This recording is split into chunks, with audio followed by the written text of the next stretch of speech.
All right, so we've got week one happening. Oh, we've got people trickling in here.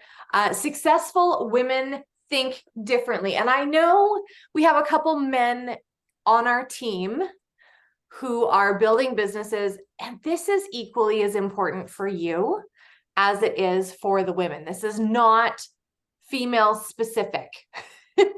I mean, it is, but it's not. Like, you can apply it to you. It's not like, yeah, anyway. And she says at one point, oh my gosh, we've got people just like bing, bing, bing. I'm glad that we don't have the chimes on. That's so great. So today we are just covering the introduction. Oh, sorry, I don't have everybody muted when they come in.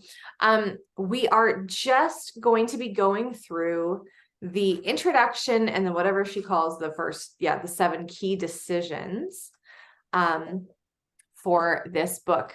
Guys, like, I'm just so excited. And just before we forget, I do not think we are planning to do book study next week because we have Super Saturday. Sherry and I did kind of dip our toes in the idea that maybe we could like do half an hour of book study waiting for everybody to come. But yeah, we want to make sure everybody is focused on getting themselves to a Super Saturday event if they're able to.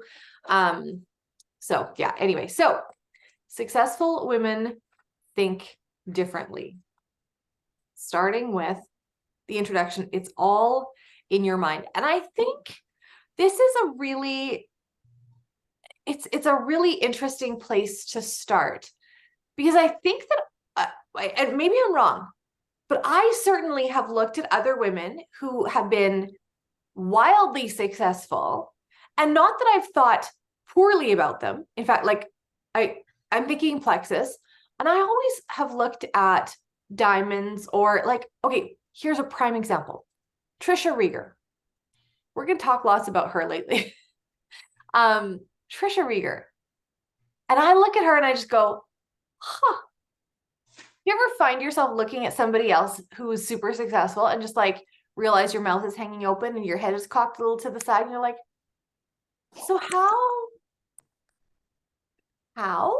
what are you, huh? And you know that she wakes up in the morning just like you do. And you know that she has a family to take care of just like you do. And she has the same number of hours in a day, just like you do.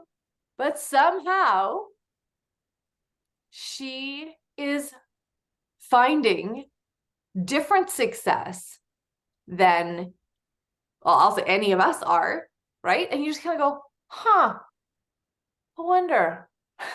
I wonder what's going on. And I love that this book is going to answer that question, because it simply is that successful women think differently.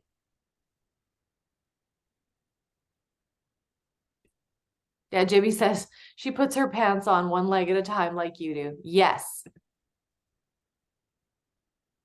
Well, you said SNL. I'm like, that was MASH for me. That was a MASH reference. Did anything stand out from this little story? I feel like we've read this story before. And then I was trying to recall what book that was in. I don't know. I think what stood out for me in the story is both girls were amazing.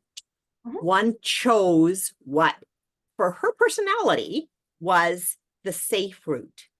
Go to school, get the degree, get the job, earn the money. The other girl chose a much riskier path, a path with a lot more difficult sections, a lot more insecurity in going through. And I'm not saying there wasn't difficult parts in this learning lawyer piece. I mean, there's probably days when you're not going to make it. But in the concept of the person who chose the creative route, she didn't know from day to day if she was getting another job, or she didn't know from day to day if she was going to have a next contract or a next income. And so for some reason, she was much more willing to both risk and stay committed to her path of her desire. Yeah. And in that process, she kept moving toward her personal definition of success. The other gal was was very successful. But when she actually got thinking about it, it wasn't her personal definition of success.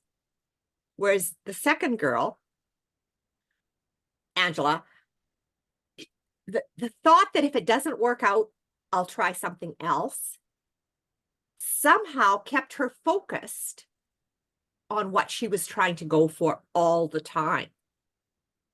She just chose some different ways. Just along the line of, I have to eat today, and if the salad in the fridge isn't good, I'll have something different. Versus the girl that, I have to eat today, and this is what it is, and I'm going to eat it no matter what.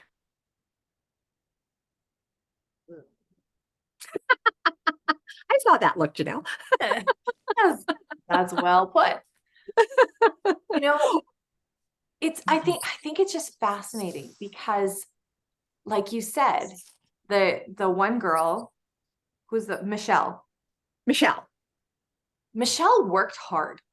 She didn't Yes. go to law school and not work hard. It was never a question of work ethic. No, never. Right? Never. And vision, because she had to have a vision. It just wasn't hers. Like it wasn't aligned with who she was. And so, you know, she muscled her, like, honestly, there's a lot to be said for the tenacity there to work that hard on something that is out of alignment with who she was. I actually kind of wonder about how her gut health was and how her anxiety level was. Because to me, I'm like, if you were that out of alignment with who you actually are, that's going to wreak complete havoc on your health and probably have no idea why. Right? But this was supposed to be the safe route, the secure route. Yes, Amy. So thinking of personality and of youth, right? Because these are people who graduated high school. 1, 2, 3, 4. We got some of those. We got some happening next year and last year and 2 years ago. So some of them don't have a clue what they want to do.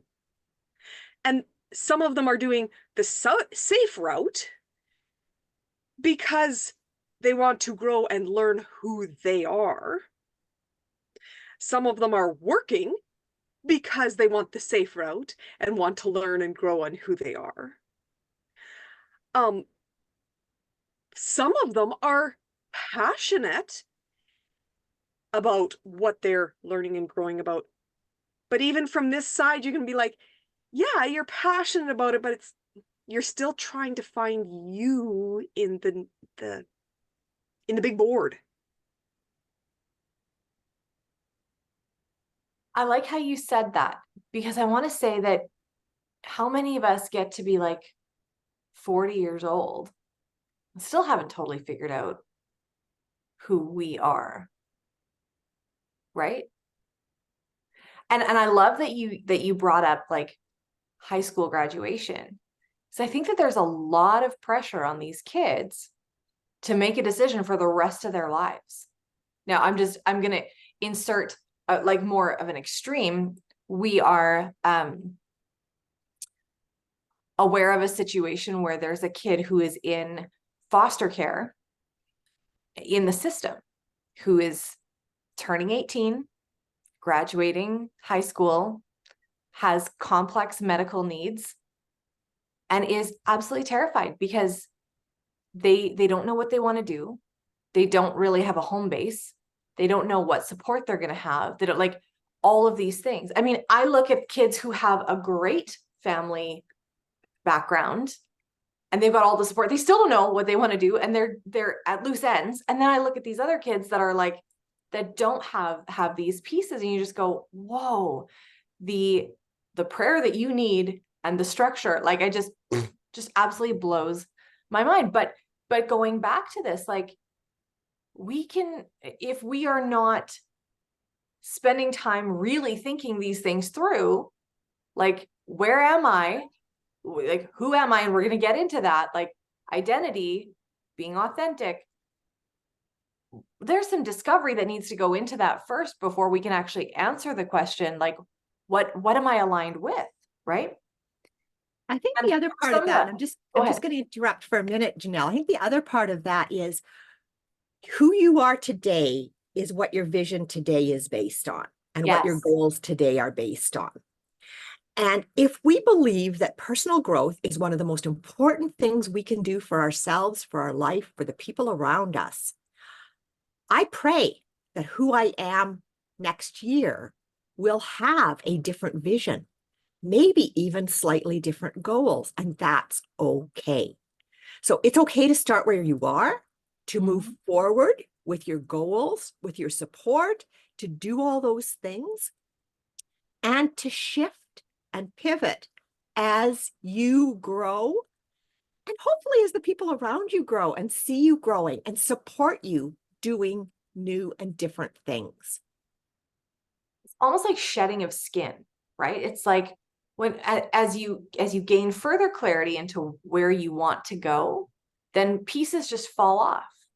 Like, this is no longer important. If you, Sherry and I were just talking about a vision board. I did up a vision board. I'm just going to say Canva is phenomenal for doing easy vision boards. Okay. And I'm just going to say, like, we're talking like, please align yourself with God's will for your life. And then between you and the Lord, you make the vision board. For me, it's really important to keep things in front of my face, or I forget things. This is just important. Now, it's possible, like Sherry said, in a year, some of these things may not apply to me, but at least I know where I'm headed now. And I can say, no, that doesn't apply. And how much better will you feel reassessing where you're at in a year to be able to look at that vision board and go, oh, look at how much I've grown. This is no longer important to me. This is no longer aligned with purpose. I also think we want to remember that in this example of these two girls, Michelle and Angela, neither one were right or wrong. They chose a different path. Michelle, at the place she's at now, can just simply say, hey, you know what? This particular thing I'm doing isn't serving me in the way I want my heart to be filled right now. And I can pivot. I can shift what I'm doing. So sometimes we hit a hard spot and we think, oh, then this is not for me. Actually, it may just be that getting through that hard spot is what's making us into the person that it is meant to be for. Exactly. She says on page 9, she says, it's easier to pretend you never wanted it than to go after it and fail. It's like Sherry was saying, you hit that hard spot and you maybe like feel like you should just turn tail and run. But, and I shared an Instagram video in the gold chat. So actually I want to share it in the leader lounge. So that just reminded me to do that. There's been a study done talking about the portion of the brain that grows when you do things that are difficult. And if you don't do things that are difficult, that part shrinks. If you did things that were difficult to a point and then you stop and that thing no longer is difficult anymore. He was using cold plunges as a suggestion. I'm going to say that cold plunging sounds like it would be difficult for me forever and ever and ever. That would not be something that would be easy. I get cold just thinking about it, and Jimmy Lou can educate us on that. She got into the lake and I was like, you go, girl, for all of us, because I'm going to put some socks on now, and that's something. Once we stop the perception of something being hard, that part of our brain shrinks again. And so if we want to continue to have growth in that area of our brain, we need to keep doing things that we perceive as being difficult. Isn't that crazy? That for actual brain growth, you need to continue to do things that you perceive as being challenging. And I don't know, maybe I don't know. Sherry knows way more about brain science than I do, but maybe that's just like why there's a lot of like, I'm just going to say seniors who do crossword puzzles. Like my grandma did crossword puzzles like forever. And she was pretty sharp. Like, I do really wonder about that. Like doing things that continue to challenge your brain. Yeah, I think just as humans, when do we decide that we shouldn't be doing things that challenge us? Like babies are born, they're challenged to learn to crawl, they're challenged to learn to walk, they're challenged to learn to talk. They do things wrong and it's okay. And they learn how to do them right. And they keep on trying. And yes, Amy, you get to be next. And so they keep on doing things. They keep on going and they go to school and it's hard. And they come home and they tell their mom it wasn't good. Blah, blah, blah, blah, blah. And mom says, it's okay. You have to do it anyway. And they keep on going and they get to be teens and the best friend doesn't like them anymore. And mom's like, it's okay. Life's like this. You learn. And they keep doing hard things and going, when did we decide we shouldn't do hard things anymore? Like, what? Being adult means you don't have to do hard things? No. Yes, Amy, you got to unmute. Go. When we arrived, when we reached the goal, that's when life gets easier. And sorry, what really was while you were talking that I'm like, oh yeah, it was when like, I've got my job, I've done my little learning curve to like get at the job. And now I'm just, I can breathe. Not that I can float because I happen to like things, but like Janelle's comment about each person's challenge is different. Because I can challenge in this way, but I love being challenged in this way. Challenge in conversations is still a challenge. And it's because we, again, have the, I reached the goal, I have arrived, destination complete, instead of life's a journey, it's a spiral, it's continuous.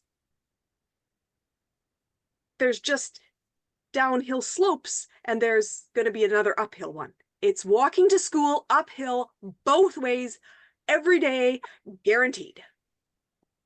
Yeah, like page 10 in the book is brilliant because it talks about, it's got a column of successful women and unsuccessful women. Oh, And that comment, Amy, just is a total fit for one of these because it's like strive as though success is a destination, a place where she arrives. That's on the unsuccessful woman's side. The successful woman's side says a perspective on life that accepts failure and mistakes as a normal part of the journey. I hate failing. I just want to tell you that. it hurts. Quick question. Who does not have a print copy in any way, shape, or form? Okay, I'll send you a picture. I'm going to put a picture in the chat. Mine is a digital book. So I'll drop those pictures in there. I actually sent a whole bunch of pictures to my one daughter this morning of like all of the different, I was like, Kate, girlfriend, you need to, she happened to be the only child awake. God bless her. And she's the only one that's going to read a book. So yeah, I sent her pictures. I'm like, yeah, I think you might need to read this book. I feel like all of them need to read the book. Guys, I'm just going to do a plug for buying the books because then your books start to look, okay, hold on. Like mine? Like that. These are your textbooks. These are your textbooks. They really are. And I don't know. I just find it really difficult to find stuff that I want to reference. But I love that. I love that table, right? And it's kind of a gut check. Yeah. Listen to or read the columns and be like, oh. But I want to be a successful woman, and I can identify times in my life where I have been caught in that trap of thinking like the unsuccessful women. And I think to be really transparent here, I think all of us, but I will speak for myself. I have these thoughts on that unsuccessful women side often. Maybe not every one of them, many of them. And I was listening to a training this morning, and he made the comment that it's when you become aware that it's one of those thoughts, to just be so grateful that you've been given the awareness, that God allowed you to be aware. And because our tendency is to beat ourselves up. Oh my God, I'm not supposed to think that way. No.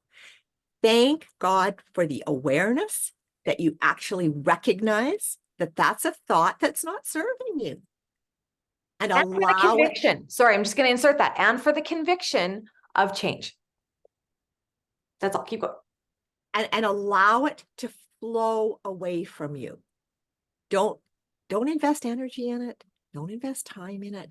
Just allow it to flow away from you, because that lets you move to the next spot. A parked car can't pivot. A parked car can't change direction. A parked car can't do anything.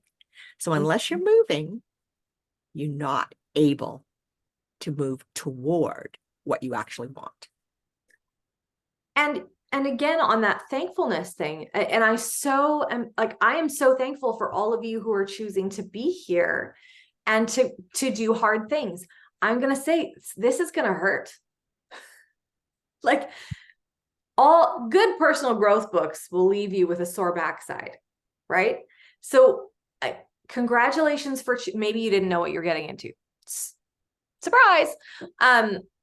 But I'm so thankful that you've chosen this and this awareness. We were talking about this last night with my kids. Like, you know, you could continue to circle the drain on an issue and just keep going around and around, or we can do this, right? It's that, you know, what is the, it was 3 things. Eric Worre.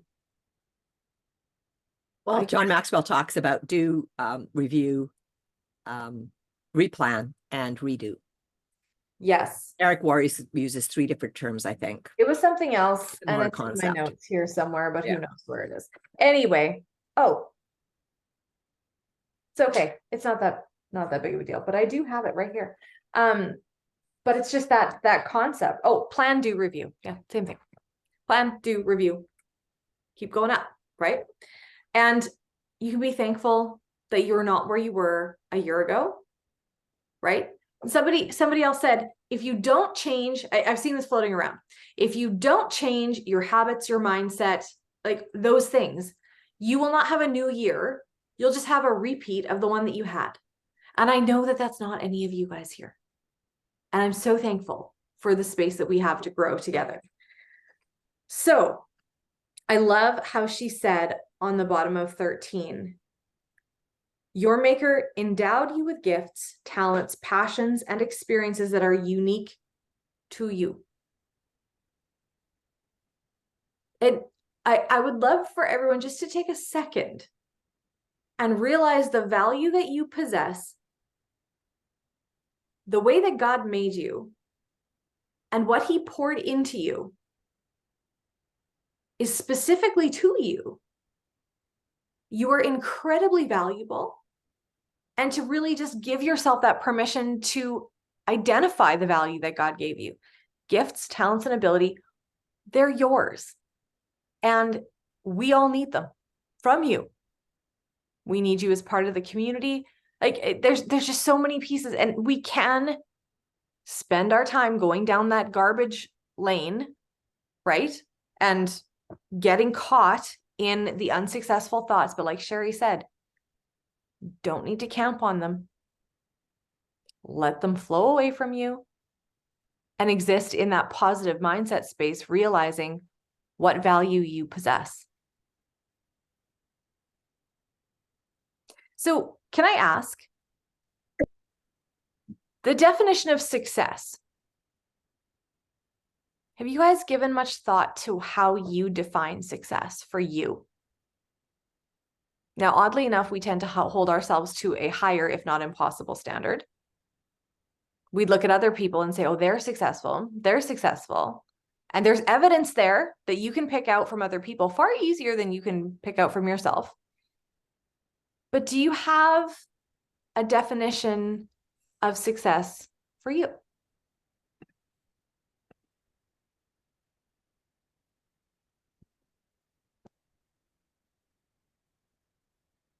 And, going into the new year, maybe you've kind of reviewed things and you're like, this is the direction that I want to be going.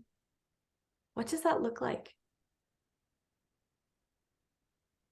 I think for me, my definition of success is, and we all know that these are, kind of layered things, but in my day-to-day level, success for me is, one, I'm breathing, I'm still here. And that maybe sounds funny, but when you go through an illness, like cancer, you are thankful for every day. My sister's going through cancer right now, and I spent the night with her at the hospital, and yeah, you just sit there and you're like, I'm not in the bed. I'm sitting beside the bed, but I'm not in the bed. And so to me, it's a level of success that I'm here today. God's given me another chance to breathe and to live and to move my body. And so a level of success for me on my day-to-day is, did I take care of myself spiritually? Did I take care of, spending time with the Lord? If I did that, and I did, took some time reading his word, that's a level of success for me. That's huge. Another one is taking care of myself. Have I kept myself safe? Did I do things for myself that protected my body? Did I take my supplements? Did I move my body? Did I go to bed on time? Those, if I look back in the day and I was able to accomplish those things, and maybe other things didn't really happen, that to me is success, right? There's a whole list, but really, it's a very, was I able to do these things that supplied my body with the things so that I could go out and do the things with other people, right? My relationships, my time, right? Some of those very basic, when it says rise early in the morning and praise God, and right, God puts those things in his word because he knows that we need to do those things first. He knows that we need to take care of those very basic things, right? Daily bread, right, with him. So yeah, that's kind of a little bit of mine. I think what I took away from what you said there, Jimmy, I loved all of that. It's going to be different for all of us. And I think what really resonated with where I've been, where my brain has been going, has been, I am successful when I am doing what God is asking me to do. And so this year, do I have a vision and goals and, whatever? And yeah, I do. But the things that God has planted in my heart has been that I am trying to be aligned with his will for my life, but more so, I am trying to be what he envisions for me in 4 key areas of my life.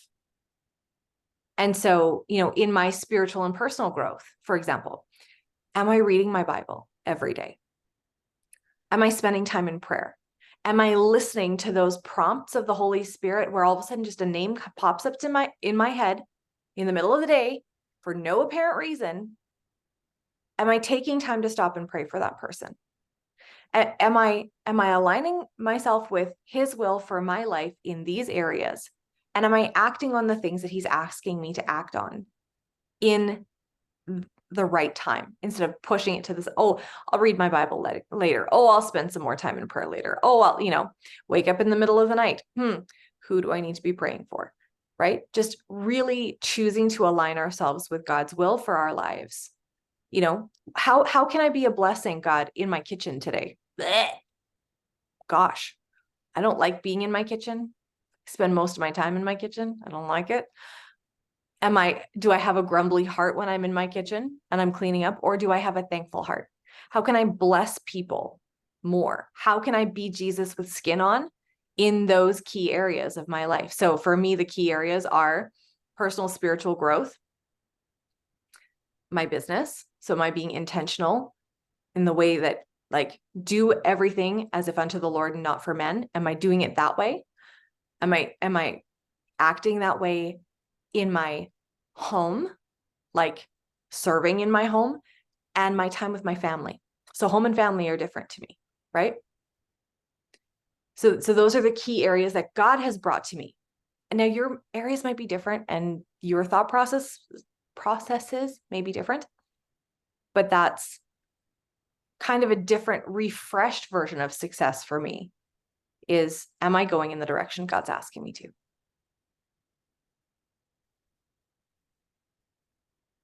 Amy?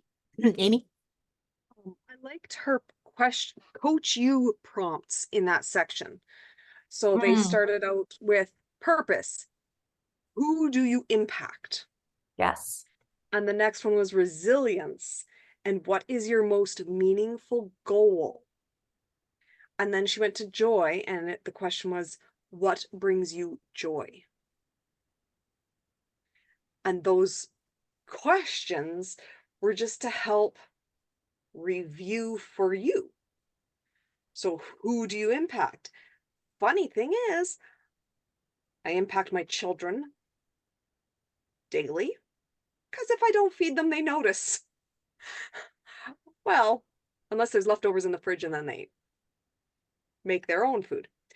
But my most meaningful goal, when I listened to that, I was like, oh, but if I'm impacting my children the most, and my most meaningful goal has, not that it has nothing to do with them, but sort of doesn't. Maybe that's one of those pieces that's not aligned, and I need to review these pieces, because what brings you joy, well, actually spending time with them. Wait a second, if I've got balls over here and then one stuck out in Never Never Land, maybe that's making it harder for me. And maybe I need to review those pieces on who do I want to impact, and how is that meaningful, and how is that going to bring me joy? Because maybe I can pick a select person, and maybe I can pick a very meaningful goal, but that doesn't bring me joy is still going to be not really. And then that brought me back to the story that she talked about. Like, I can't remember which one was which. Michelle, as the lawyer, doesn't talk about the joy that a client brings her. So that alignment of those three, and maybe I don't need to have it all my ducks in a row to start to feel successful. Maybe I can just journal, write 16 different answers and make it like a puzzle.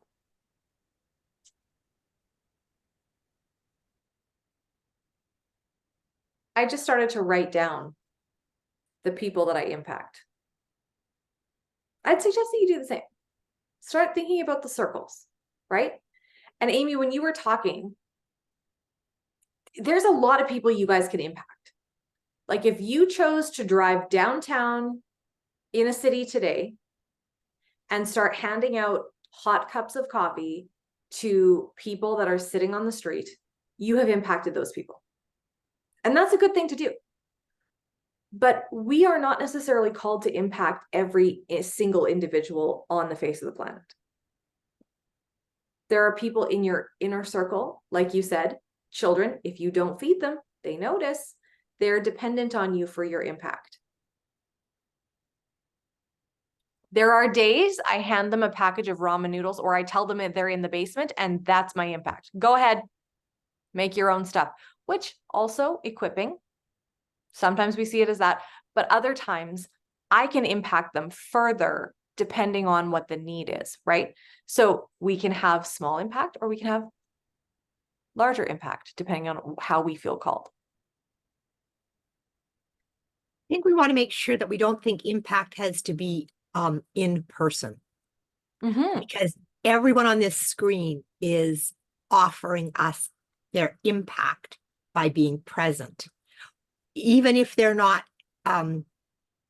contributing to the live conversation, they're contributing with their presence, with their energy, with their encouragement, with their support. maybe with a comment, and maybe they're then carrying that impact on into their day with a nugget that they heard this morning. Totally.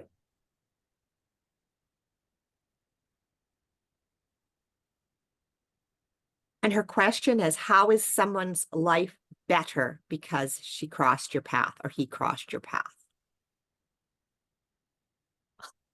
The number of people that you smile at in like a store, that like you make eye contact and smile at them, that like that's kindness and it costs you nothing.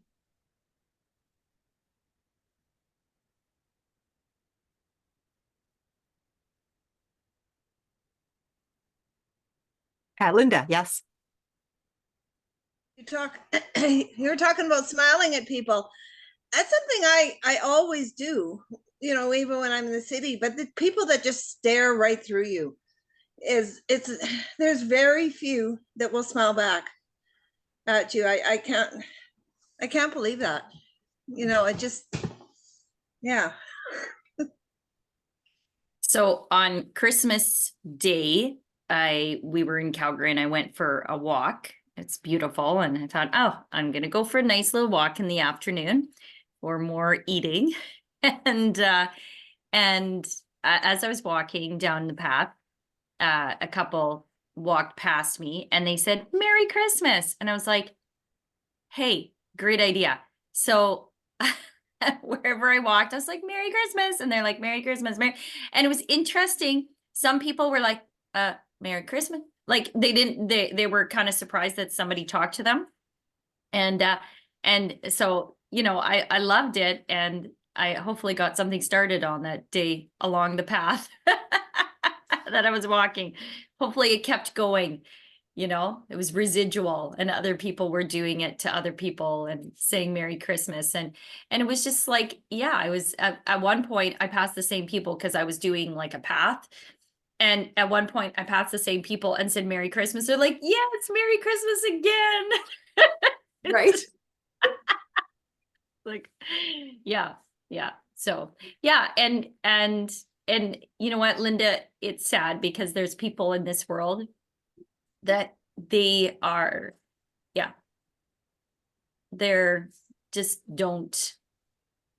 have not experienced and don't know how to smile back, and they're just, they're in their own little world and it is what it is. But so but it's nice to do that and it's simple. It doesn't cost you anything, right? No. So Absolutely. yeah. So let's move into those 7 key decisions here. I have a feeling that this book is going to be very easy to talk about because when I looked at this, I'm like, only 20 pages. Do we need to like incorporate chapter 1? And obviously not. We're good. It's fine. Didn't even get to a whole bunch of the stuff I highlighted. So choices that will change your life, 7 key decisions. And again, I will say, I am so thankful that we thought to do this book in the new year. Like, I just love that this is how we are starting off our new year. Decision number 1, I do not downsize my dream. I loved this quote by Mark Twain. It isn't the things we did that we most regret. It's the things we didn't do. To succeed at a high level, you must start expecting more. Even when you don't get everything you expect, you'll get a whole lot more than if you were expecting nothing at all. The moment you choose to settle, you guarantee you'll never achieve your real dream. Choose faith over fear. So this is different than adjusting because you feel like your purpose has changed, or we've kind of, shed some skin like we were talking about before. This is not, clarity of alignment. This is simply giving up and choosing to settle because you don't believe it's possible. That's different. I love this saying. Now, as you just said, part of it, what's the difference between, or not the difference, the opposite of success is not failure, but settling. And that shakes me to the core. I don't know how many times that you've heard that and it's so It's so sad. I've had people in my life that they had a dream. It's something they were going to do. And they set out really strong. Things didn't go. And a year later, 2 years, how did that go? Like you were going to start that business or do that thing or quit smoking or whatever. Yeah. You know, you can hear it in their voices. They're like, yeah, I don't know. Maybe that didn't come from God. I'm just not really sure. And they get all squeak, you know, like they don't want to talk about it, and they don't. And it's so sad because you walk away going, I think they really wanted that.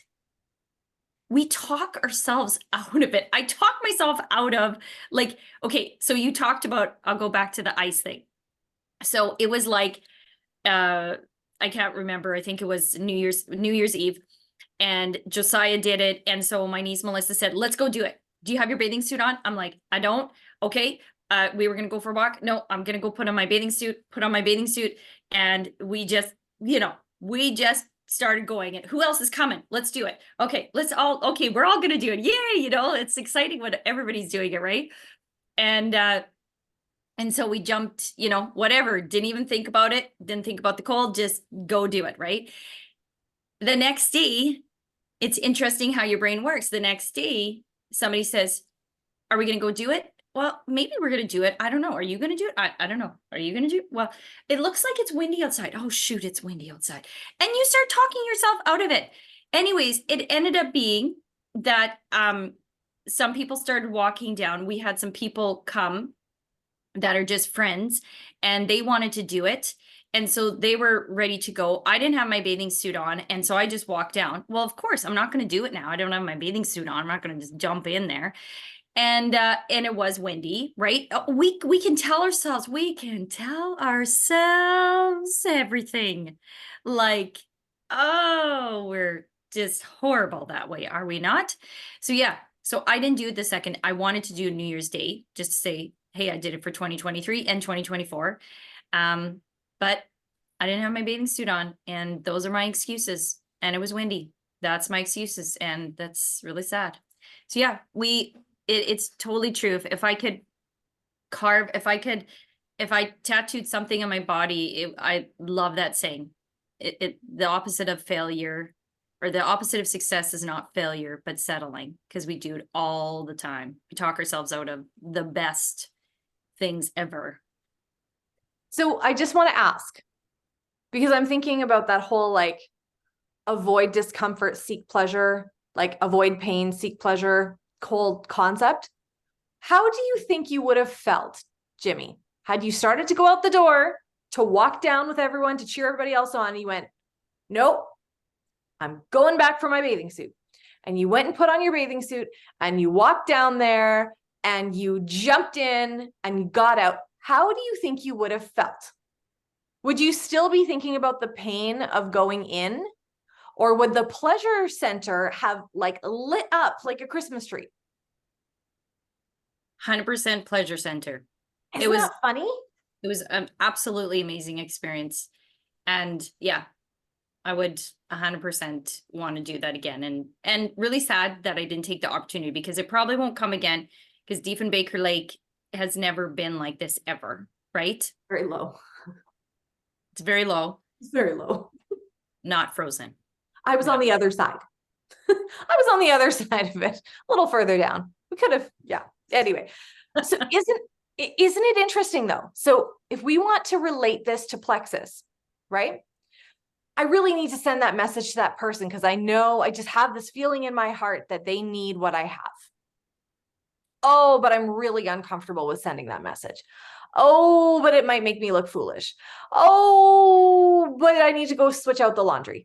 Oh, but like you're doing everything to avoid pain and seek pleasure. Now, on the flip side of it, you send the message, the person responds to you.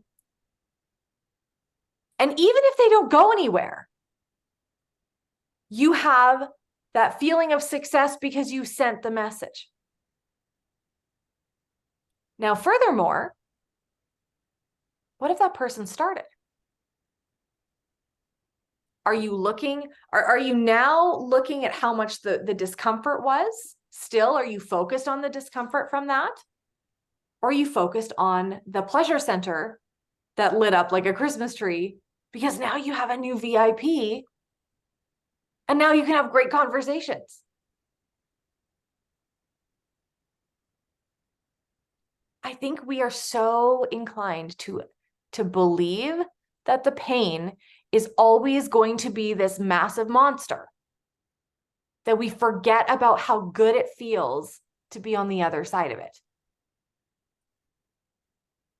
Jimmy, I still don't know that I believe you that getting into the cold plunge was like the massive pleasure center thing, but I love you, and I do, you do not give me very many opportunities to mistrust you. So I will have to go on what you're saying. This one's a difficult one for me. Okay, focus on solutions and not problems. I love this about our team. We are solution seekers. We are not, I mean, we can be problem finders in that let's find a problem so we can find the solution. But it's like Plexus commandments. Thou shalt not dwell on the problem. I feel like there might need to be like a set of Plexus commandments written. Like Chelsea says it's not in the Bible. I can see her saying it. Yeah. It is not in the Bible, but I believe maybe it should be a number of rules. Thou shalt not focus on the problem. Can I add something Always. to that? The morning the morning of December 31st was the last day of the month. And I woke up that morning and I really wanted to earn Punta Cana. Really, really wanted to. And I had 77 points to somehow grab out of nowhere. And I was like, I can't be just 77 points short. Like, that would be the worst thing ever. And there's no way I'm even going to end up 5 points short. Like, I've got to do this. Because I don't want to just come so close and then totally just whatever, screwed up. And so I got creative.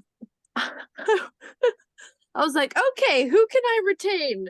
All right, who can I, who can I message? And, like, I was like, I'm going to do this. I'm going to keep going. This is a problem. I have 77 points to come up with today. And I did it. I actually came up with 90 something points. And because one lady at the end of the day was like, sure, I'll sign up. Oh, and my mom too. Sign up my mom. I'm like, you've got to be kidding. Anyways, it's not over till it's over.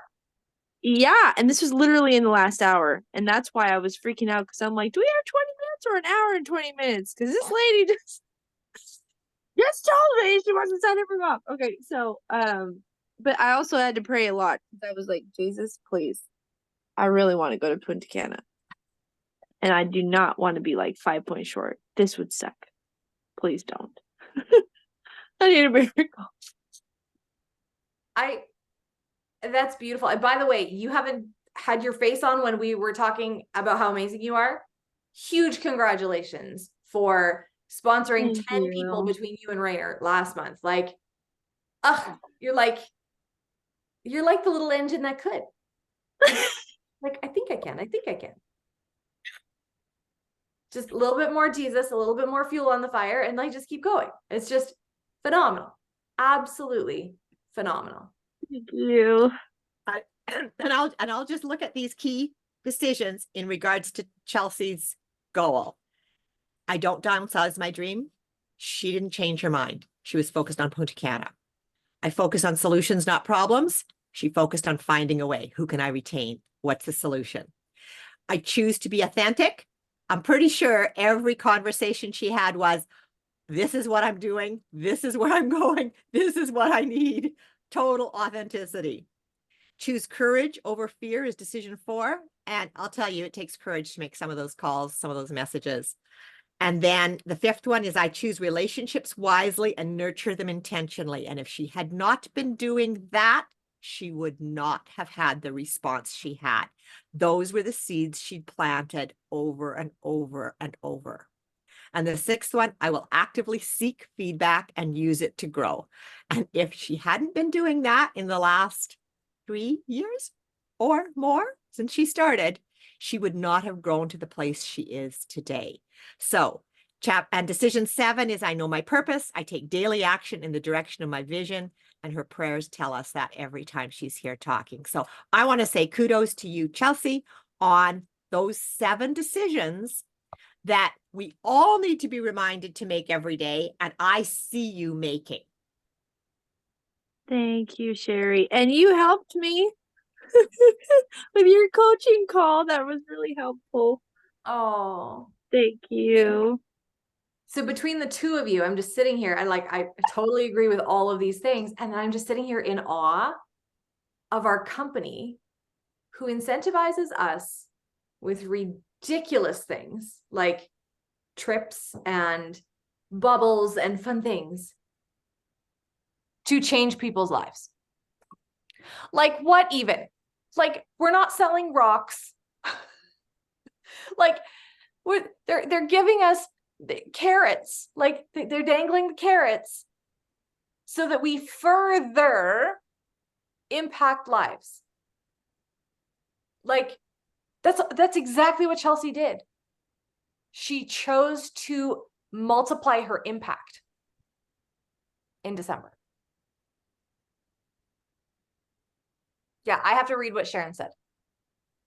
Sharon says, I don't think that it's wrong to name the problem. I think acknowledging it is productive and an important first step, even if it's not fun. Yes, the trap comes when we stay in the problem and think it's insurmountable. That's the like circling the drain feeling instead of the, whatever we said it was, that no, slap in the face is the wrong thing. That goes right back to our kitchen discussion about the first time you make the bread, it doesn't turn out.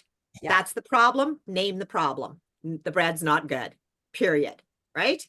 But it's if you stay in the problem and say, I'm never making bread. I can't make good bread. I'm a bad bread maker. You take on the identity of the problem and you live in it versus saying, guess what? I can learn to make bread and I'm going to practice till it's good. Absolutely.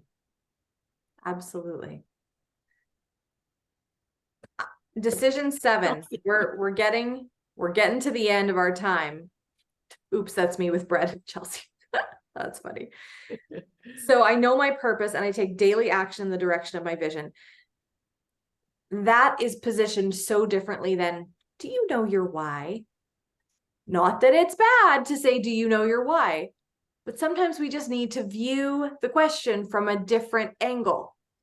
I know my purpose and take daily action in the direction of my vision. Consistency is key. Ecclesiastes 5:3 says, for a dream comes through much activity, and a fool's voice is known by his many words. Now, we could go into the whole discussion about whether dreams or goals are attained because you tell people, or in spite of or they aren't achieved because you tell people. There's a whole kind of back and forth on that. We're not going to focus on that. You can tell somebody, but then make sure that your actions are larger than your description of the vision. So the question is, have you spent time to gain clarity on your purpose? Number 1.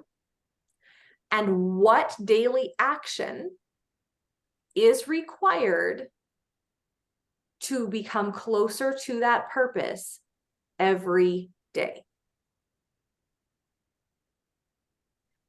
If you haven't spent time doing that, I would really encourage you to spend some time meditating on what is my purpose. And it doesn't need to be a gigantic thing. It could just be that next right thing. Sorry, quoting Frozen 2. And do the next right thing, right? It's the, yeah. Anyway, I do actually really love that song. But it's all talking about what is that next right thing on your journey to figuring out what your purpose is, because your purpose may shift as you become more aligned with where God wants you to be. But what can you do consistently to get yourself to that next right step? So she's got some questions here at the end. Are you willing to adopt these decisions as your own? And I'm sure we're all like, yes. Okay. You get to decide the depth to which this permeates. Please, like, do the cold plunge with us with this book. We're not asking you to go jump into Diefenbaker. We're just not. The cold plunge is going to be this book. That's going to be the growing of your brain. Which one of these decisions stands out to you as your favorite? Do you guys have a favorite one so far?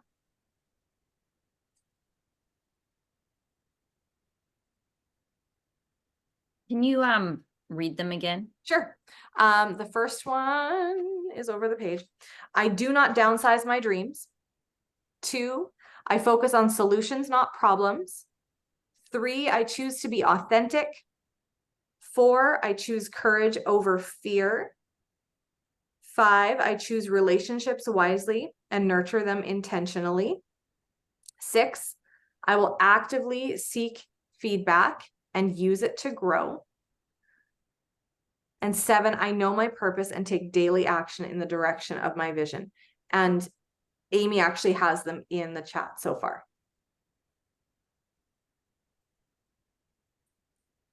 And because we're at 9:59, I'd love to hear it in the chat, which one on Messenger, which one of those ones really resonates with you. I will share mine in there. And I'd love to know, if you're comfortable sharing, of course, it's an open, safe space, which one of these will require a shift in attitude from you. And I'd encourage you guys to commit to that as we go through. You do not need to make a massive overhaul and change everything. Maybe there are a few things that are spoken into your heart that you're like, ooh, I really do need to look at a few of these things. But there will be at least one that resonates with you. I'm so excited to go further into this book together. Thank you all for your input and your feedback. We are not going to be here next week. We're going to be here the week after, which should be Plexus Book Club, but we'll figure out those details because I haven't heard a whole lot about that. But we will be covering chapters, or the next 2 chapters, chapters 1 and 2, in 2 weeks from now. So that's habit 1, and I think it's habit 2, right? And habit 2. Here's the other thing, just as an aside. As you are going through books like this and really allowing it to resonate in your brain, you will actually have more content to share. So it's a gift. Going through the book and spending time really meditating on the stuff, which may mean for Audible people that you listen to it 2 or 3 times. You will have more to share as you put more into you. So excited for this. Thank you guys. Have a great Saturday. And I guess we'll see you on Tuesday.